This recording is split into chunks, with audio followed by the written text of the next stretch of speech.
When an evil spirit tries to destroy Sage Academy, two superpowered friends must use their magic to protect the professors and students at their school. When she was very young, Nory felt different from other children.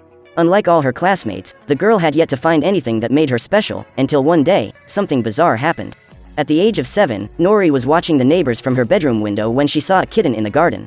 At that moment, hair began to grow on her face and she transformed into a feline. When her father entered the room, wings sprouted from her back and Nory finally found what made her different from everyone else. A few weeks later, the two girls join the other students at the Sage Academy and wait for a bus to take them to their future school. But instead, a strange guy comes out from behind a tree and tells them that he will guide the newcomers to the school. After saying goodbye to their parents, the young people enter the forest and follow the man on a trail. After a few minutes of walking, the group finds a portal and Bud is the first to go through. Nory and Reina follow and are followed by the rest of the group. Within the first few minutes, the students discover that their cell phones don't work at the school and, that same day, they meet the principal, Linda. The woman presents the 5 categories into which the newcomers will be divided based on their natural talents. The fuzzies are the group of students who can communicate with animals. The flickers can attract objects to their hands. The flares are those who can master the power of fire. The flyers are those who can float and, finally, the fluxers have the gift of transforming into any creature from the animal kingdom. Before starting classes, all students must take a placement test so that their skills can be assessed by their professors. The first to be tested are the flares, who have to light a candle that is 2 meters away, and Philip is the first to be evaluated.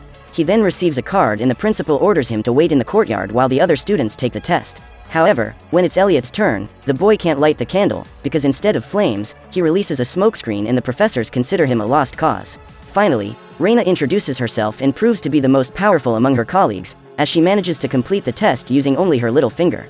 Next, the fuzzies are assessed and the students have to ask a dog questions. At the end of the quiz, the student passes if they get all the answers right. The way the professors assess the flyers is through a short flight, in which the students have to stay 1 meter above the ground for 30 seconds. However, when he takes off his backpack, which is full of extremely heavy stones, Andres quickly floats up to the ceiling and can't get down. As well as being disqualified, the boy gets stuck up there and has to be rescued. Finally, fluxers must transform into a spotted cat and maintain this appearance for 6 seconds before returning to their human form. However, when Nory enters the room and transforms, bat wings begin to appear on her back in less than 2 seconds, which startles all the professors. When she realizes that she has completely lost control of her powers, the girl returns to her human form and receives an envelope like all the other freshmen.